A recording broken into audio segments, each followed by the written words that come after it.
The story of Robert Davila. You know who that is? No, you don't, because I do. 3 months ago, I gave khutbah in Fort Worth. I haven't been to that masjid in 4 or 5 years, and they invited me for some reason, and I went. And I gave khutbah there. My khutbah was about dua. An Egyptian fellow comes up to me, a young man came up to me afterwards, he goes, Allah fulfilled my dua today. And I said, what's your dua? He said, my dua was that Nu'man Ali Khan should meet Robert Davila. I was like,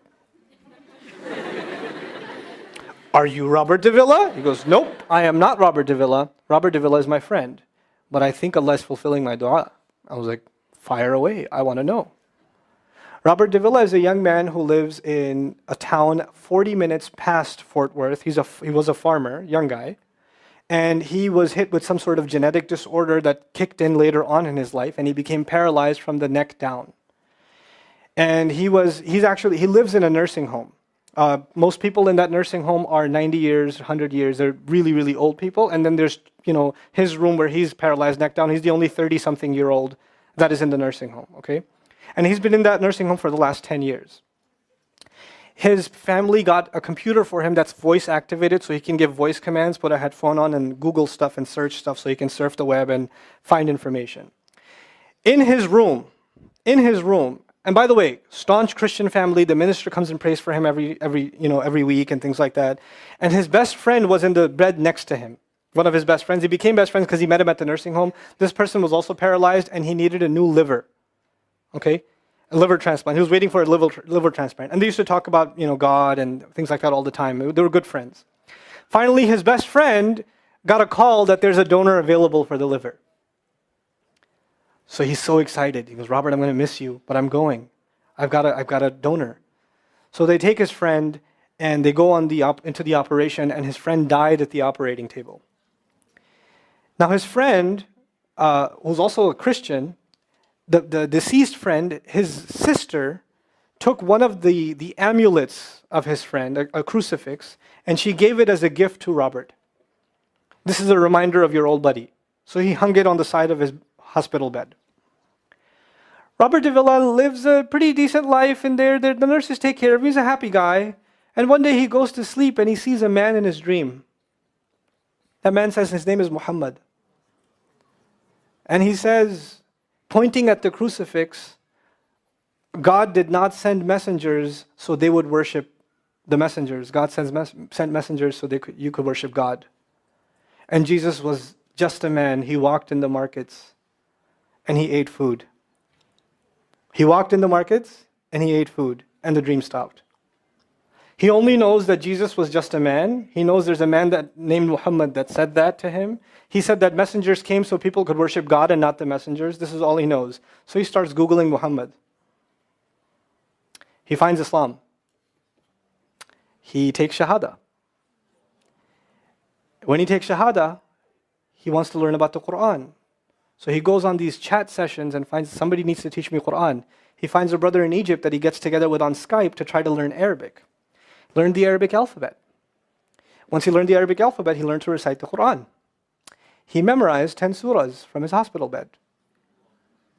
Then he said, I'm beginning to memorize the Quran, and I'm beginning to learn about this prophet, but I need to understand the Quran. So he starts Googling how to understand the Quran. And for some reason, he ends up on my videos. And he starts watching my stuff. And he watched almost everything. And then here's the kicker. In the nursing home, there was an Egyptian fellow that used to come in and do some repair work. The Egyptian fellow has his own awesome story. The guy had basically lost faith. He wasn't religious. The nearest masjid to him was 50 miles away. So he didn't really go to Jummah much anymore. But he felt a spiritual void, so he started going to the church just to feel closer to Allah. Raised Muslim. He goes to the church just to feel closer to Allah. He's passing by Robert's room one day and he hears, وَالْعَصْرِ إِنَّ الْإِنسَانَ لَفِي خُسْرٍ. So he walks into his room and says, Robert, what are you listening to? Robert says, nothing. That was me. And the guy says, you're Muslim? He goes, yeah, I became Muslim. And now this friend is in shock. How does Allah guide someone in the middle of Churchtown, USA, in a nursing home, with a crucifix on the side of his bed that he doesn't even have the physical strength to move. And the guy himself says, I want to come back to Allah. So he tells him about his, the friend he found online, Norman Ali Khan. So the Egyptian fellow starts watching my videos. And then he says, I wish I could meet him one day. And he says, okay, I'll pray for you. And after 5 years, that Egyptian friend shows up at the same masjid that I haven't been to in 4 years. And after Jum'ah says, I think Allah wants to fulfill my friend's dua and my dua. So I said, I think He does. Let's go. So I took a few of us and we went. And we met with Robert. We had a beautiful conversation with him. And inshallah, for Eid, we're going to go to his nursing home again. The nursing home was pretty shocked. You're all here to meet Robert? He's like, yep. Why do you want to meet him? He's an inspiration. I'm like, okay, let me check if we can. And they had to call the hospice administrator and all this stuff, and then eventually let us in. And Robert's in shock. And then I meet with Robert, we're talking, and I was like, hey, Robert, so I heard you memorize some surahs. He says, yeah.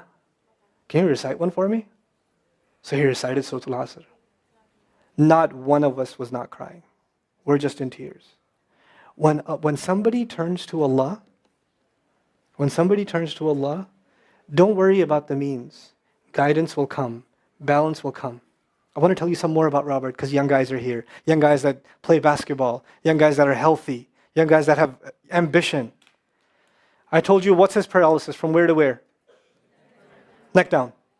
He has a special wheelchair that has to hold pretty much every part of his body in place. He can't just sit in a wheelchair. It holds his neck and it holds every other part of his body in place because he has no control over his limbs. And he has to have a special van where the wheelchair locks in so that if it goes through a bump or whatever, he doesn't, receive the shock. So he made a request. He wants to go to the Friday prayer. They didn't have the special van, so they put him in a regular van. And so he went in the regular van and a few bumps and his spine got even more hurt. He went to Jumu'ah. He came back in excruciating pain. And they said, I'm sorry, Robert, you're no longer able to sit in your wheelchair. You're going to have to stay in your bed for the next 6 months at least. If you see recovery, then you can get back up again. I met him in that span. He had already been in that bed for 3 months already. And the reason he was in that bed is he went to the Jummah prayer. And he told me about the Jummah prayer. He said, I've never felt more peace in my life than I was in that masjid. And you know what I'm going to do, Brother Norman? When I can sit in my chair again, I'm going to go to Jummah. I'm going to go to the masjid because I've never felt like that before. There's someone who has nothing but control over his mouth and his eyes. And he says, I only find peace in the masjid. And here we are. These masajid, I don't care what ideology, what school of thought, what they're talking about in the masjid, what fitna is there. I don't care. It's still Allah's house. Just go to pray. Don't go there to talk to people. Go there to talk to Allah. Just go to talk to Allah. You're just going for you and Allah. That's it. That's it. Other things will come, but you're not going for them. You're just going there to find peace. You'll become different people.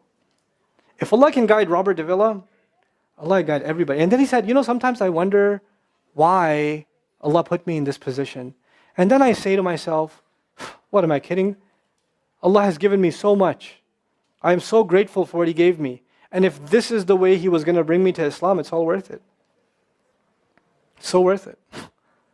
You have Muslims that lose a little bit of health and they say, why is Allah doing this to me? And this man, if you would think, nowadays atheists argue because of suffering, there's no God. If one man has in a position to say, I don't believe in God. If there was a guy, why would I be in this position? It would be Robert Davila. That guy would say, I don't believe in God. If there was one, why would I be in this mess? And yet he's in this position, and I've never seen a face with more nur. Never. I've never seen a face that has more contentment on it. He's so satisfied with life. He's so happy. He's just happy. The last 7 or 8 khutbahs I've given are actually based on one sentence each on one sentence that he said in his conversation. Is that profound? He's a teacher to me. I consider him a teacher. He's my sheikh. Somebody says, who's your sheikh? I say, Robert Davila. Really? Is that a pizza place? Or no. The guidance is all around us. You don't have to get worried about what's not there. There's plenty there. You know what Allah did for the people of the cave? You know He even guided them in where to sleep. You know He even guided them on where to turn. As the sun was coming, they'd turn away from it. As the sun came from the other side, they'd turn the other way.